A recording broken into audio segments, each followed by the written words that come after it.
कल पढ़ाए थे बाबू एक घातीय बहुपद। क्या पढ़ाए थे? एक नंबर में देखो, याद कर लो यहाँ। एक घातीय बहुपद, एक घातीय बहुपद है कि नहीं, या लीनियर पॉलिनोमियल, लीनियर पॉलिनोमियल है कि नहीं। दूसरा क्या था बाबू? दूसरा था द्विघातीय बहुपद। क्या था? द्विघातीय बहुपद है कि नहीं। क्वाड्रेटिक पॉलिनोमियल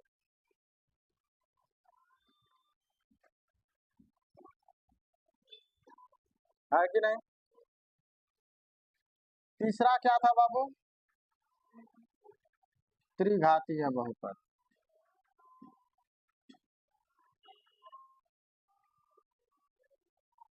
त्रिघातीय बहुपद, क्यूबिक पॉलिनोमियल है कि नहीं। अब तीनों में देखो एक चीज कॉमन आ रहा होगा, उसी तरह चार घातीय होगा, पांच घातीय होगा। पहले ये तीन को समझ लो। घात क्या होता है? घात क्या होता है बाबू? चर का घात। बहुपद में घात जब भी हो तो यहाँ चर पर घात होता है। जैसे हम a x square plus b x plus c, ये अगर ये बहुपद है तो ये जो चर का घात है, ये बाबू देखो, ये जो एक्स है, ये ये चर है। क्या है बाबू? इसी चर के घात को ध्यान में रखेंगे। चर के घात को ध्यान में रखना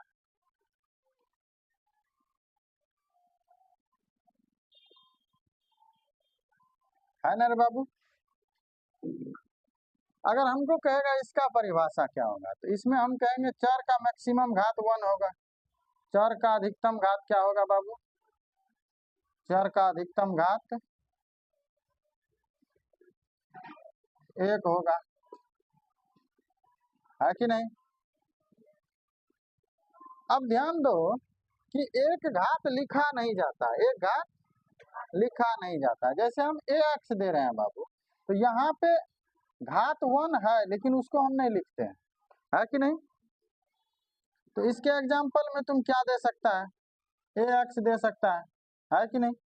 बी एक्स दे सकता है, सी एक्स दे सकता है बाबू, डी एक्स दे सकता है कि नहीं। या हम ए एक्स प्लस बी दे सकते हैं, सी एक्स प्लस डी दे सकते हैं, पी वाई प्लस क्यू दे सकते हैं। यहाँ देखो, यहाँ एक्स वाई ये चर है कि नहीं, और सबका घात 1 है। एक तो लिखा नहीं ना जाता है, एक नहीं लिखा जाता है तो हम एक नहीं देंगे, लेकिन दिख तो रहा है कि कहीं कुछ पावर हमको दिखाई नहीं दे रहा, यानी 1 है। ये जो ए बी सी है बाबू, ये कांस्टेंट है। ये क्या है? A C P Q D B, ये सब क्या है? कांस्टेंट टर्म है।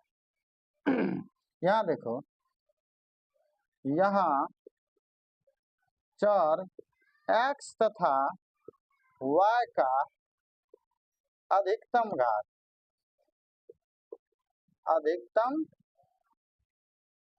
1 है। क्या है बाबू? यहाँ चर x तथा y का अधिकतम घात 1 है, इसीलिए यह एक घातीय बहुपद है। यह एक घातीय बहुपद है, एक घातीय बहुपद है कि नहीं बाबू।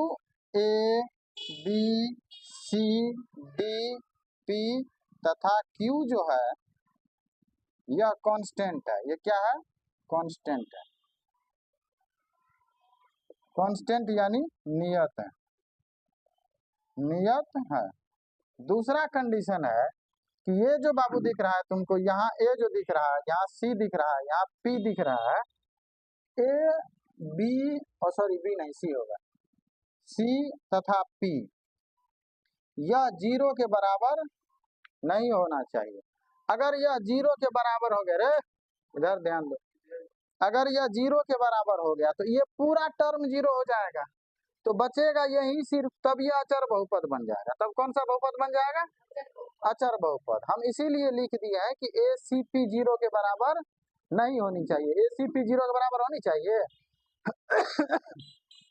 अगर ACP 0 हो गया तो यहाँ x वाला यानी चर वाला टर्म जो है वो खत्म हो जाएगा। काहे कि अगर ये 0 है, a का मान 0 रख दो तो ये पूरा 0 हो जाएगा गुणा करने से।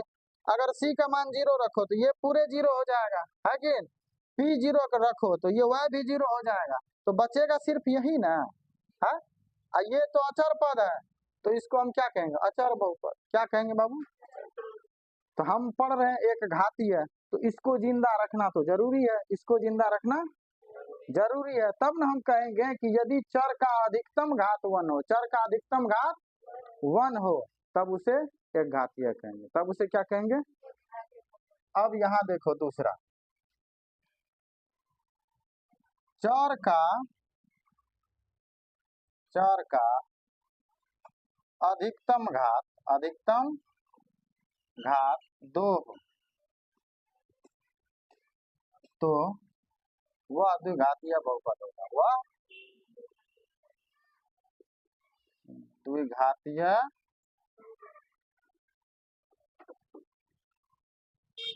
बहुपद होगा। चर का अधिकतम घात कितना होना चाहिए बाबू? 2। देखो ऐसे तो हम इसको इस फॉर्म में लिखेंगे तो ज्यादा अच्छा रहता है। कैसे कि ax² plus bx plus c, है कि नहीं? ये स्टैंडर्ड फॉर्म हो जाता है, ये स्टैंडर्ड। अब जैसे देखो किसी आदमी, कोई आदमी लंगड़ा होता है या विकलांग होता है, उसका कोई अंग टेढ़ा मेढ़ा हो जाता है या कोई अंग छोटा हो जाता है या कोई बड़ा हो जाता है, लेकिन गिनती तो उसको आदमी के फॉर्म में ही करते हैं। हम कहते हैं ना ये भी इंसान है विकलांग लेकिन क्या इंसान है। उसी तरह लेकिन आदमी का ओरिजिनल रूप जो एक सही आदमी का आकार होता है वही ना होगा। द्विघातीय बहुपद का ओरिजिनल शकल ये है कि नहीं? लेकिन अगर ये मान के चलो लंगड़ा हो जाए, क्या हो जाए? तो कहने का मतलब कि ये bx हट जाए, ये c भी हट जाए, फिर भी ये द्विघात बहुपद होगा, फिर भी क्या होगा? लेकिन अगर ये x² वाला टर्म हट गया तब ये द्विघात नहीं होगा। होगा तो द्विघात बहुपद होने के लिए मैक्सिमम 2 घात वाला टर्म जहां भी रहेगा, यानी ये 2 घात वाला टर्म जो ax² दिख रहा है, इसको जिंदा रखना जरूरी है कि नहीं? या हम इसके एग्जांपल में कह सकते हैं 4x² प्लस 9।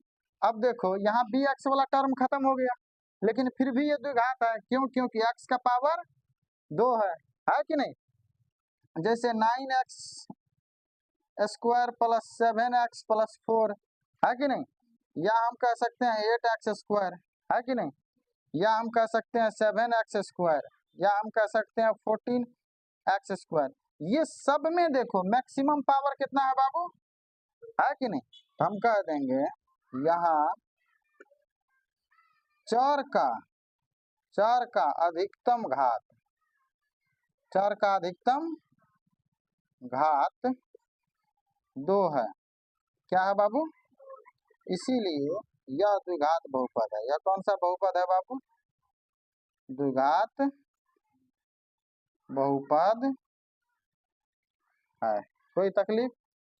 हाँ, कोई तकलीफ नहीं ना यहाँ तक?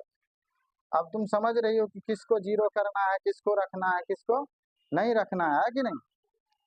बताओ कि bx वाला टर्म हट भी जाएगा कोई दिक्कत नहीं है, c वाला टर्म हट भी जाएगा कोई दिक्कत, लेकिन ये हटना चाहिए।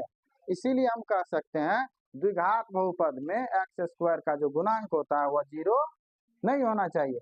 x² का गुणांक यानी x के बगल में जो है ये 0 नहीं होना चाहिए। तो हम यहाँ कह सकते हैं यहाँ a 0 के बराबर नहीं होना चाहिए, यानी a does not equal to 0, a does not equal to 0। यहाँ तक कोई दिक्कत नहीं ना? समझ रही हो? पहला चैप्टर यही है, ठीक है? यहाँ समझ लो बढ़िया से, तीनों को एक साथ समझो कि ये द्विघात क्यों है, ये एक घातीय क्यों है, अब ये त्रिघातीय देख लो। ये क्या होगा बाबू? चर का अधिकतम घात यहाँ कितना होगा? चर का अधिकतम घात बराबर 3 होना चाहिए। चर का अधिकतम घात कितना होना चाहिए? 3 होना चाहिए, है कि नहीं? अब इसका भी तुम स्टैंडर्ड फॉर्म लिख सकता है, देखो ए एक्स स्क्वायर बी एक्स सी, यानी यहाँ 2, यहाँ 1, यहाँ 0, है कि नहीं। जब 2 घात वाला था तो 2 से स्टार्ट किए 0 तक गए, 3 घात वाला अगर है तो 3 से स्टार्ट करेंगे 0 तक जाएंगे, है कि नहीं। तो इसका स्टैंडर्ड फॉर्म में हम क्या लिख सकते हैं, a x cube plus b x square plus c x plus d, है कि नहीं। ये इसका उदाहरण हो जाएगा, होगा कि नहीं। अब देखो इसमें से कौन नहीं भी रहेगा तो चलेगा, तो देखो त्रिघातीय देख रहे हैं, त्रिघातीय में या 2 घात या 1 घात या 0 घात नहीं भी रहेगा तो चलेगा, लेकिन ये रहना जरूरी है, ये रहना जरूरी ना है ना। ये रहेगा तब तो तुम कह सकती हो कि यहाँ अधिकतम घात 3 है, ये रहेगा तब न रे। अरे बउआ ए एक्स क्यूब वाला टर्म नहीं हटना चाहिए, नहीं ना हटना चाहिए। हम कह सकते हैं यहाँ ए 0 के बराबर नहीं होना चाहिए, है कि नहीं। हम ऐसे भी लिख सकते हैं इसका एग्जाम्पल दूसरा, देखो 4x cube plus 7x square plus 6x plus 9, है कि नहीं। या 8x क्यूब प्लस 7 या 6x क्यूब प्लस 9 या 7x cube plus 4x square लिख सकते हैं ना, है। ये सब क्या है, यहाँ चर का अधिकतम घात कितना है बाबू, यहाँ चर का अधिकतम घात कितना है, अधिकतम घात 3 है, ओहो 3 है, इसीलिए यह क्या है बाबू, त्रिघात बहुपद। यह क्या है,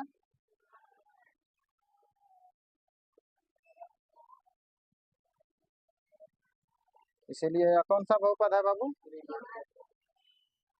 आया समझ में। एक घातीय में चर का अधिकतम घात 1, द्विघातीय में चर का अधिकतम घात, त्रिघातीय में चर का अधिकतम घात 3। यहाँ तक कोई परेशानी।